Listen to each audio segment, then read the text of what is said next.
Assalamualaikum warahmatullahi wabarakatuh. Saya Wuri Duyati dari dosen pendidikan agama Islam.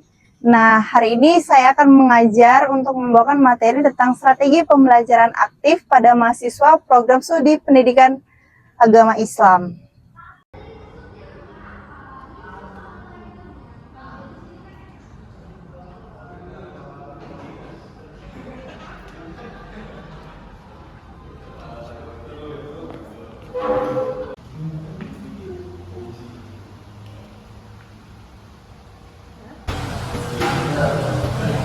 Assalamualaikum warahmatullahi wabarakatuh.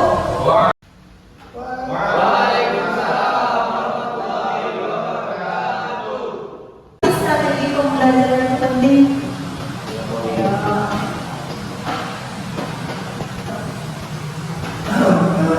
Mengapa strategi pembelajaran itu penting? Karena agar proses pembelajaran itu dapat terlaksana dengan baik. Ada lagi? Ada lagi mana? Ya. Ada lagi? Oke. Nah, jadi berkaitan dengan strategi pembelajaran, yang pertama yang harus kita tahu adalah belajar. Nah, pada dasarnya belajar itu adalah dari yang tidak tahu menjadi tahu. Gitu. Ibarat kata kayak anak kecil gitu kan. Anak kecil dia kalau udah tahu kalau api itu panas, kecuali kalau kita kasih tahu api itu panas. Jadi jangan bisa sama halnya dengan belajar. Belajar itu tanpa batas, tanpa arah. Jadi makanya kamu datang ke sekolah, datang ke kampus, itu supaya kamu mendapat arah tujuan kemana sih kamu mau larinya. Sama dengan halnya kemana sih arah kita mau dibawa. Sama cintamu itu juga pasti harus terarah kan. Iya, Nah, jadi sama juga manusia kita juga harus terarah gitu. Nah, jadi strategi pembelajaran yang tepat bisa membantu kita untuk mempermudah dalam memahami materi pembelajaran. Jadi satu hal yang harus penting, ini semua ngajar kan? Tidak Untuk pelajaran apa? PKN. Selain PKN? PAI lalu? Nah, menurut kamu lah, bidang studi kita ini ada PKN, ada PAI, ada matematika dan lain apa? Ya, berbeda kan? Nanti setiap strategi itu punya kebutuhannya masing-masing, tergantung itu mau dibawa kemana. Sama halnya dengan misalkan ini PPKN. Dalam satu PPKN kan pasti ada banyak materinya, ya kan? Tidak semua materi yang dalam satu bidang studi itu dengan menggunakan strategi yang sama, pasti menggunakan strategi yang berbeda. Oke, next saya. Nah ini dia, ada yang namanya aktif, partisipan, kontekstual, dan kolaboratif. Oke, nah menurut kamu pembelajaran yang aktif atau partisipasi itu pembelajaran yang seperti apa? Namanya itu ada pembelajaran aktif dan partisipatif. Berarti dia pembelajarannya harus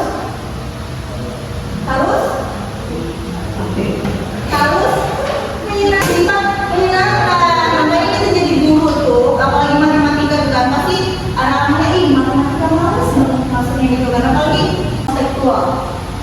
Nah, kontekstual itu kan ibaratnya dia fokusnya sama kita aja, sama si gurunya aja, tidak ada balik ke siswa gitu. Jadi cuma fokusnya sama gurunya aja. Jadi guru itu dari awal sampai akhir menjelaskan dan berceramah. Jadi balik lagi semua itu tergantung materinya seperti apa dan kayak gimana. Itu ada pembelajaran aktif. Nah, kalau dengan pembelajaran kontekstual itu tadi kamu masih ceramah dari awal sampai akhir, tapi tidak ada baliknya ke siswa. Jadi fokusnya itu hanya di guru. Itu dia kontekstual. Makanya ada kontekstual teaching. Berarti fokusnya sama guru. Ya, guru. Dan yang terakhir adalah kolaboratif. Nah, kalau udah bersifat kolaboratif berarti kerjasama. Kalau kerjasama berarti pakai. Kalau udah kerjasama berarti pakai apa? Kelompok kan? Nah itu udah kerjasama. Kalau kamu sendiri kan udah kerjasama ya, namanya satu sama lain. Jadi kolaboratif itu dia adalah pembelajaran secara kelompok.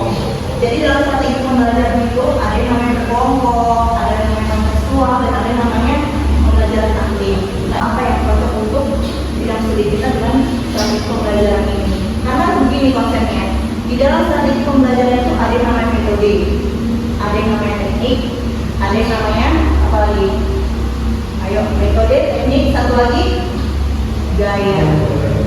Nah, pasti kamu pernah dengar kan? Kita sebagai seorang guru sama demonstrasi lalu tanya. Namanya metode itu cara.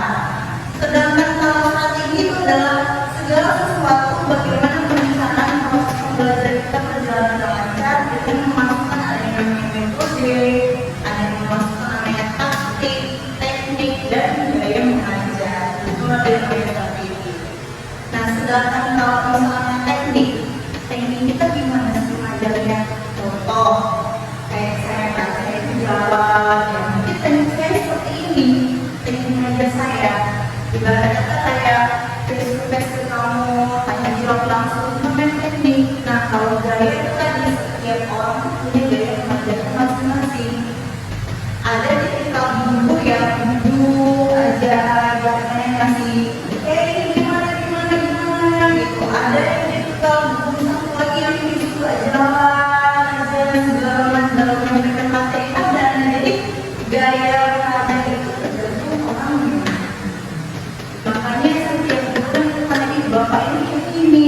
Nah, berarti kan kamu menandiri dari gaya mengajar dia. Sebenarnya metode apa sih sebenarnya gaya? Nanti dalam strategi mengajar ada itu semua lah ya di dalamnya. Oke, next. Nah, lanjut. Terangkan strategi aktif, kontekstual, dan kolaboratif untuk pembelajaran yang lebih bermakna. Jadi dalam proses pembelajaran itu, ketika kita menyampaikan materi, nggak cuma harus berjalan secara efektif dan efisien, tapi pembelajaran itu harus bermakna. Maksudnya apa sih pembelajaran bermakna? Ada yang tahu nggak? Pembelajaran bermakna. Ayo. Pembelajaran bermakna. Ayo. Apa nak? Sultan? Pembelajaran bermakna itu berarti orang yang mendapatkan pembelajaran itu dia merasa bahwa pembelajaran itu berharga bagi dia, dapat diaplikasikan di kehidupan dia.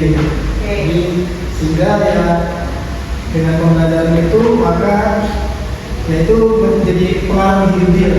Iya, benar. Dia belajar berdasarkan pengalaman dia sendiri.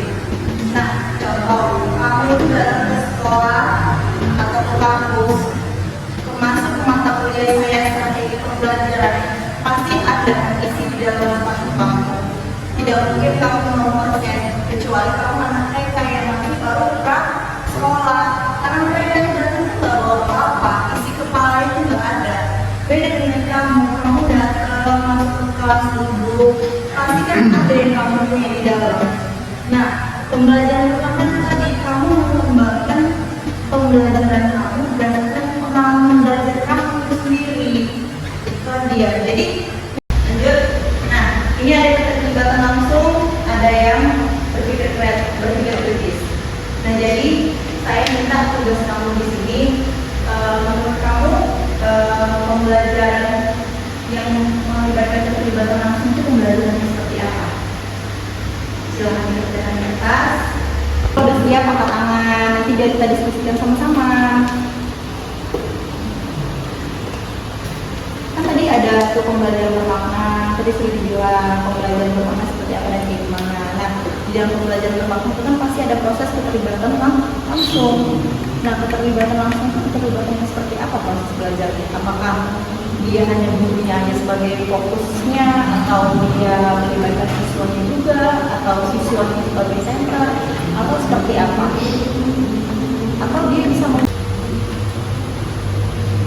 gimana Ustaz? Sayang, nah.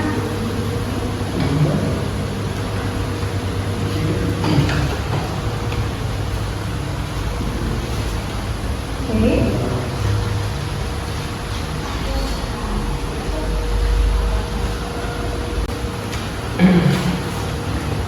Ayo. Yang di belakang siapa namanya? Ayo, Pai. Silakan diri. Jadi dari sini yang saya dapatkan dari pembelajaran ini mengenai tentang pembelajaran apa yang dapat melibatkan pembelajaran langsung seperti apa bentuknya dan kemudian bagaimana cara supaya tetap mengaplikasikan gaya berpikir kritis. Jadi di dalam pembelajaran ini seharusnya kita itu selaku orang yang melakukan pembelajaran juga kita akan mengalami, kemudian melihat ataupun bahkan mencoba dan mengamati tentunya materi yang kita perhatikan. Ada beberapa cara yang bisa kita lakukan, di antaranya kemudian kita menggunakan panca indera untuk melihat, mendengar, mencatat, kemudian merasakan dari materi yang kita dapatkan setiap pembelajaran. Contoh, kita mempelajari masalah keuangan.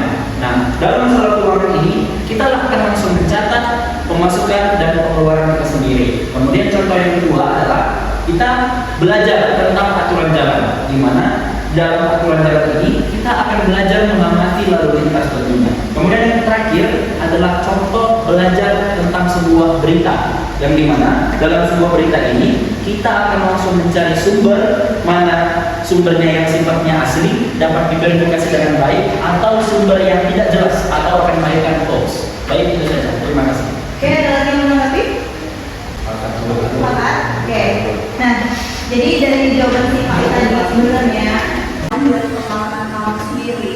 Jadi guru ini sebagai fasilitator.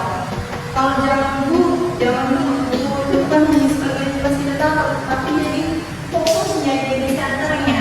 Tapi kalau sekarang tidak, guru itu hanya sebagai fasilitator, sebagai sarana. Jadi kita ini kayak mengarahkan kamu tuh harus seperti apa dan kayak gimana.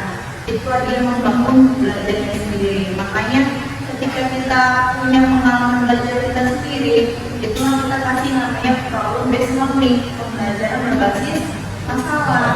Jadi guru ini memberikan masalah kepada anak sendiri. Jadi mereka belajar dari pengalamannya, mewujudkan pembelajaran bermakna seperti itu.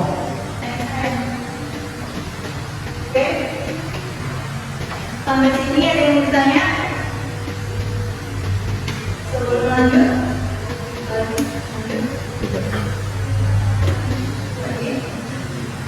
oke. Nah, sebelum kita menutup materi kemudian hari ini, ada tugas untuk Bapak. Kenapa tugasnya? Kenapa ada di sini? Karena ini saya udah bilang, selain untuk belajar